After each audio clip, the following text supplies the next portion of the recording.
At this time, I'd now like to introduce our Chancellor of Global Ovid Day, Seminary, and University. The Right Honorable Her Excellency Reverend Dr. Diane Moore-Eubanks is the founder, visionary, and Chancellor of Global Ovid Day, Seminary, and University, GODSU, and its 7 pillars. As GODSU Chancellor, Dr. Diane provides leadership, teaching, and strategic direction to further GODSU's global interfaith and entrepreneurial missions. After graduating in 1986 as both a magna cum laude and Phi Beta Kappa recipient from Florida State University, she completed her Juris Doctorate degree from Georgetown Law School, interned at BET, as well as served as Assistant General Counsel, Department of Navy, reporting to both the Pentagon and White House. Dr. Diane is also an accomplished pageant queen, currently holding both the titles of Miss Senior Florida and Miss Senior Jamaica simultaneously. Our Chancellor, the one, the only, Dr. Diane Moore-Eubanks. Too kind, you're too kind, you're too kind. I can't say enough about this crew we have here that's graduating. So many of them have just stepped out of their shells. I've gotten to know them. They've just been amazing. Taking on task. Dr. Tony, before she even knew what she was doing, she became a professor. You know, Bishop Paulette walked in and became an event planner. You know, just so much work. Chaplain Thurman Brown walked in and became a professor and wrote a program for GODSU before he even knew what was going to happen. You know, and that is what it is that God had you ready. Even before you heard the name GODSU, God had you packed and ready to enter here and get ready to work because you're working as unto him. That's why the name of the university is God's University, not Eubanks University, not Moore-Eubanks University. All these other universities you see, they were named after people. We're like, no, we're going to be named after God. Today, I want to speak from 1 Corinthians 15:58 that says, therefore, my beloved brothers and sisters, be steadfast, immovable, always abounding in the work of the Lord, knowing that in the Lord, your labor is not in vain. Let's break that down. First of all, for those of you who joined us last night, we talked about the fact that the coming to God and being a servant of God has nothing to do with gender, has nothing to do if you have an XY chromosome or if you have an X, it has nothing to do with that. You know, it's a spiritual move. And so many of us get caught up in the world because the world is the one that pits us against each other, you know, pits ages and genders, sexual orientation, it pits your background, your color, your weight, all these things. And when you start dividing amongst people, you know what that causes? That causes tension. It causes division. That's why we always mention to you here at GODSU, we collaborate. We don't compete. How can you compete and boast about a gift that God has given you? It doesn't belong to you. It's a gift. And so it's a gift that you're given so you can continue giving. Always abounding in the work of the Lord. Everything that you do, you have to compare it along with what would God have you to do. And that is why we don't live for flesh. We don't live for ourselves. We don't live to feel good. That's why we're not going to get, you know, those of us who had any addiction, whether it's addiction to food, you know, some of us have that addiction, you know, whether we're out there in those streets, addicted to anything out there, whether it be sex, drugs, rock and roll, whatever it is. You know, we're not going to go down to that because everything we do, we line it up to what would Christ do. And being steadfast, being immovable, being consistent and persistent, and not allowing anyone to take us off our journey. For the last 2 days, His Excellency Dakar, y'all usually see him smiling. In fact, his name means always smile. Y'all haven't seen one smile crack. He hasn't slept in 2 days. Why? Because he was determined. He's not even smiling now. He can't even muster that because he was determined that no matter what, he was going to take care of you all. You all have people who love you, people who care for you. There's some of you who had us on the phone until 1 o'clock for the last couple mornings. Others don't know about that because we care about you. There's some that never had to be called. Dr. Sean Nicholson never had to be called once. There's some people had to be called 38 times. But they're here though. But they're here because God said that they were that important. You see, and that's the thing. For those of you who have children, you may have a child who's a knucklehead, who 38 times you have to call them, 38 times you have to do it, and you have another child that just get up and do what they're supposed to do. You're talking about You love me, right? No, I'm not talking about you. You love each child the same. And there's some people will look at that and say, you know what? Dr. Diane just loves that Dr. Laleithia more than she loves me. Why? She always on the phone with her. She always this, she always that. Because you give that person whatever it is they need. Just because you don't need a lot, it doesn't mean I love you any less. It just means that that person just needs whatever it is they need. And that goes to your why. You may say, well, I saw her bio. She could be working at BT. She could be working at Viacom, CBS. She could be doing all of that, or she could just go back to the White House. Why is she here with us? Because God told me. You see, I'm not going to be a Jonah. God's not going to tell me to go to New York and I go to New York. I'm going to do whatever God tells me in the spirit to do. And God told me that I'm supposed to be right here with you all right now, doing exactly what I'm doing, exactly how I'm doing. And some people say, but Dr. Diane, sometimes the words you say, they are so rough. Let me tell you something. If I talk to you and it sounds rough to you, that's because you need to hear that. Why? Because I spoke to other people and you know what they told me? Dr. Diane, you're so soft. You sure you're a lawyer? You just talk so soft and just so sweet. You sure you can do anything? Child, please.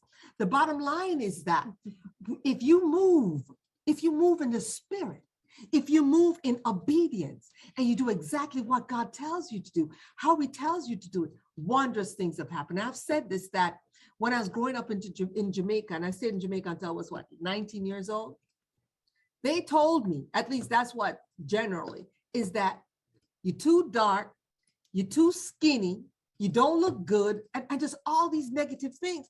Man, I was surprised I landed in America. And this joker back here told me I was beautiful, along with about 35 other men on Florida State. I said, my Lord, I ain't going back to Jamaica. Oh no, I'm staying right here.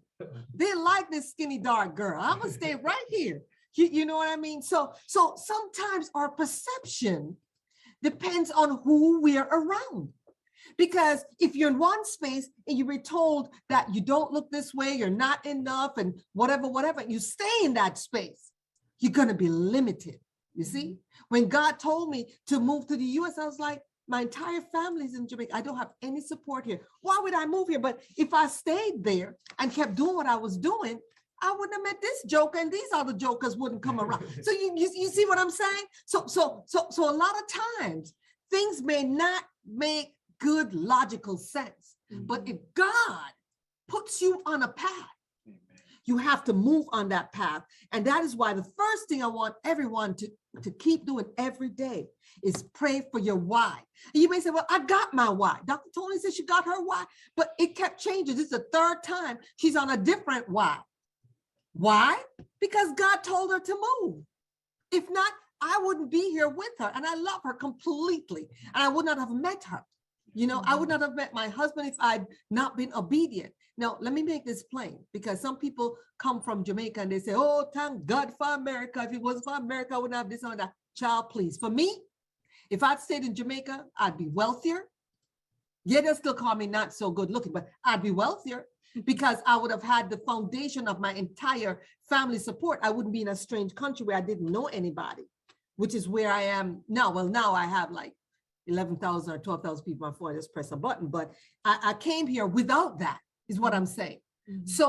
So if you stay in a space that you're not supposed to stay, you're not going to prosper. Mm-hmm. You see? So I would have mentally not be as strong as I am today because I was insecure there. I didn't have the confidence that I have now because this is where I'm supposed to be doing what I'm supposed to do. And yes, I go back to Jamaica, and yes, we help with Jamaica, etc. But if I'm supposed to be here, because God told me, my dad told me when he was alive, he told me, he says, you're going to be an international attorney. I told him, no, I want to be a reggae singer and dancer. This is me and my dad when I was like 13. I told him, I said, I want to be a singer and a dancer. I was on the radio, I'd been on the TV, and I wanted to be like those superstars. And that's the path I wanted to go. My dad said, little miss, that's what he would say, little miss, you're not doing that. You're going to either be a teacher, you are an attorney, or a nurse, or a doctor, or something. And in fact, I want you to be an international lawyer. I didn't want to do that. No. In fact, I went to school, and when I signed up for school, I told him I want to be a speech pathologist, because I'd been helping people doing that. And the day before school started, the Sunday before school started, I met Dr. Willis. And so I went to him, and God told me that would be my husband. And I went to him and I said, what major are you in? And he says, I am a chemistry major. So you best believe on Monday morning, I walk right down to the council and change my major to chemistry, because I was going to let this one miss me, honey. I said, oh, no. God told me this was my husband, and how I'm going, because I'm not a fast girl, long skirts, Christian little girl, my little blouse up here and everything. You should see how I dress now, honey. But anyway, the bottom line is that God told me that was going to be my husband. And as I said, the other girls on campus had on the mini skirts, the makeup, everything that I didn't do. And so I was like, the only way I'm gonna get his attention is if I was in a class and I was a smart girl. So that's what I did, because God told me that's what I need to do. So number one, I need you all to pray for your why. And if God changes it, move with that. Number two, listen. And once God tells you what your why is and tells you what your path is, move with it. Do it immediately and do it with passion. Number three, when God gives you that door opening, show up dressed and acting appropriately. I say that because sometimes God will call you and you show up to the interview in something that's inappropriate. Number four, show up on time. If you show up, you get 80%. You show up on time, you get 85%. You show up with a plan, you get 90%. You execute that plan with excellence, then you get up more, you get some more points. Then you, with that point, show up with that plan, execute it with excellency. You do it with persistency, you do it consistency. When you do that, you get 100%. And so I'm here to let you guys know that those little steps, I think it was like 9 or 10 little steps, I will actually have our Dean Lakeisha and Dean Eva, who are excellent at what they do, posted for you, because that's the story of my life. And I'm letting you know that wherever you are, whatever you're going through, you may say, oh my goodness, but she looks like she has it all together. I want to let you guys know that 9-10 years ago, when did the market crash? 2008? 2008? Okay, 2008. So 13 years ago, when the market crashed, I was running a very successful real estate law practice. Everything was going great. The market crashed. We lost every single thing, every car, every clothing, all our offices, everything. And also lost our friends who, people around you just because they think you're well, we were moving millions. So yeah, well, okay, so we're doing that. But there's some people who are around you just because of that. So once you don't have that going on, they drop you, So in 7 years, we moved what? How many times? At least 13 times. At least 13 times. 13 times. And little Sudan, when she came here to Florida, she says, I love this place. I said, why? She said, because this is the first school that every semester I'm not at a different school, I'm not moving to a different place, and she's stable. And we've been doing that for the last, 8 years, going on 8 years. But until you're where you're supposed to be, God will keep moving you till you get to exactly where you're supposed to be, doing exactly what you're doing. So we had a point of homelessness at points. We're about to sleep in the van in the McDonald's so we can go use the bathroom, but we didn't have a place to live because God was taking us through our journey. You talk about the children of Israel. You had to go through what you had to go through. So that is why when some of you may say, well, Doc, I don't have this, you see it appear because we make it happen.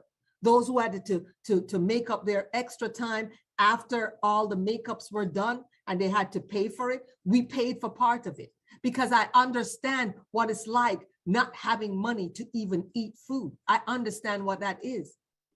You see? Because I've been through that. If I hadn't been through that and just stayed, oh, you know, I'm an attorney at the White House and all of that, I wouldn't be able to understand that. And if I stayed in Jamaica, I definitely wouldn't understand that. We have 6, 7 servants a day in my house in Jamaica.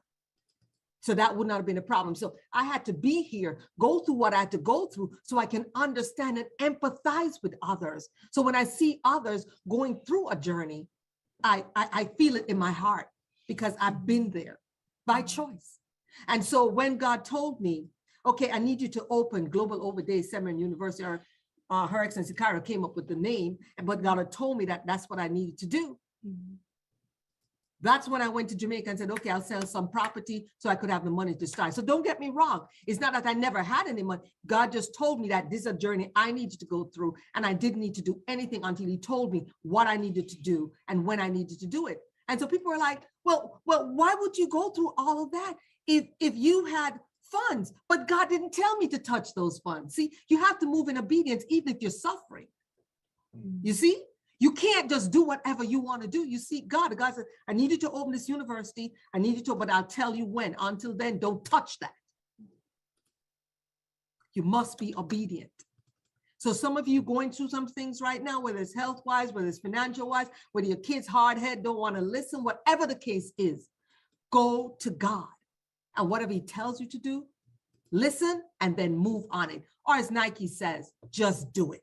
So with that said, I am your chancellor, your chief servant leader here at GODSU. And everything I say, everything I do is in love. And however you hear it, that's how you're supposed to hear it. Because when I say the same thing to 10 different people, they'll come back with different responses. I said the same thing to you. Dean Eva, Dean Lakeisha will call me immediately, Dr. Tony, and say, that's the best thing I've ever heard. While other people will say, it hurt my heart. It's supposed to do whatever it's doing to you. That's what it's supposed to do. So with that said, God bless you. Thank you for listening to me today, and congratulations for being here. God bless you. Thank you so much, Chancellor, for that riveting and moving